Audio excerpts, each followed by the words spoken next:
आपल्या लहान मुलांना घरात एकटं सोडून जाऊ नका। कारण पुण्यातल्या कात्रजमधल्या एका घरात एकट्या असणाऱ्या 4 वर्षाच्या चिमुकलीसोबत जो प्रकार घडला तो किती भयंकर होता हे सांगणारी दृश्य समोर आलेत। हा प्रसंग बघा आणि मुलांना एकटं सोडताना 100दा विचार करा।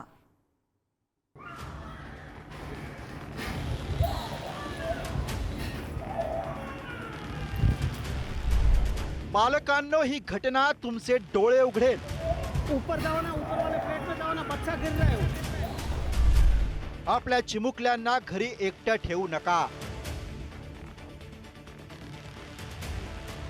4 वर्षांच्या मुलीच्या जीवावर बेतलेला प्रसंग।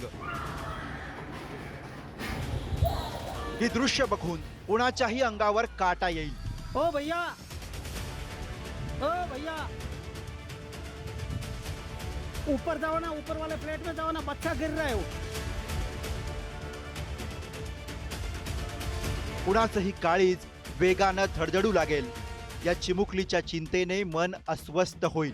जेव्हा उमेश सुतार नावाच्या व्यक्तीने हा प्रसंग डोळ्यांसमोर घडताना पाहिला तेव्हा त्यांनीही आपसुकच किंकाळी फोडली।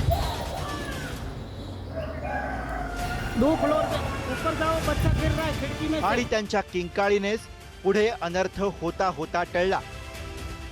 पुण्याच्या कात्रज मधला हा प्रसंग अवघ्या पालकांसाठी एक धडाच आहे। त्याचं झालं असं।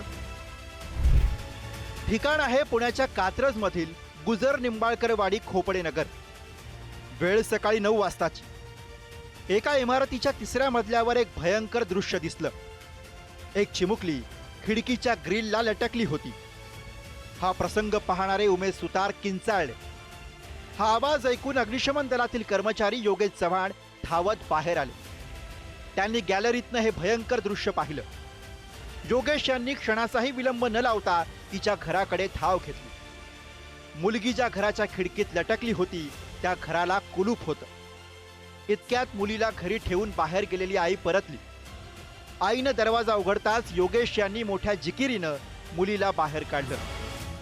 त्या 2nd फ्लोअरला मी राहतो, तर शेजारचे जे उमेश सुतार म्हणून एक नागरिक आहेत ते ओरडत होते की बच्ची गिर रही आहे। ते राजस्थानी आहेत, तर ते ओरडत होते आणि त्यांचा आवाज ऐकून मी पेपर वाचता वाचता बाहेर आलो की आवाज का देत आहेत म्हणून। तर बघितलं तर समोरच्या गॅलरीमध्ये मुलगी अतिशय डेंजर कंडिशनमध्ये अडकलेली होती। आणि मग ते बघितल्यानंतर मी तत्परतेनं तिच्या घरापर्यंत धाव घेतली। मग खाली ते लॉक तोडण्यासाठी खाली धावण्याच्या दृष्टिकोनानं खाली जायला तर एक लेडीज दिसली मला। तर लेडीजला विचारलं की हा फ्लॅट कोणाचा आहे, तर ती तिचीच आई होती। तिची आईकडून चावी घेतली। चावी घेऊन लॉक वगैरे उघडून मुलीला बेडरूममधनं तिचं डोकं पकडून तिच्या पाठीमागच्या साईडनं पाय पकडून तिला आतल्या साईडनं खेचून काढून तिला सुखरूपरित्या बाहेर काढली। या प्रसंगात अग्निशमन दलाचे कर्मचारी योगेश चव्हाण यांचं कौतुक करावं तितकं थोडंच आहे। ते सुट्टीवर होते पण तरीही कर्तव्याला त्यांना सुट्टी देता आली नाही। त्यांनी दाखवलेल्या तत्परतेमुळेच अनर्थ टळला।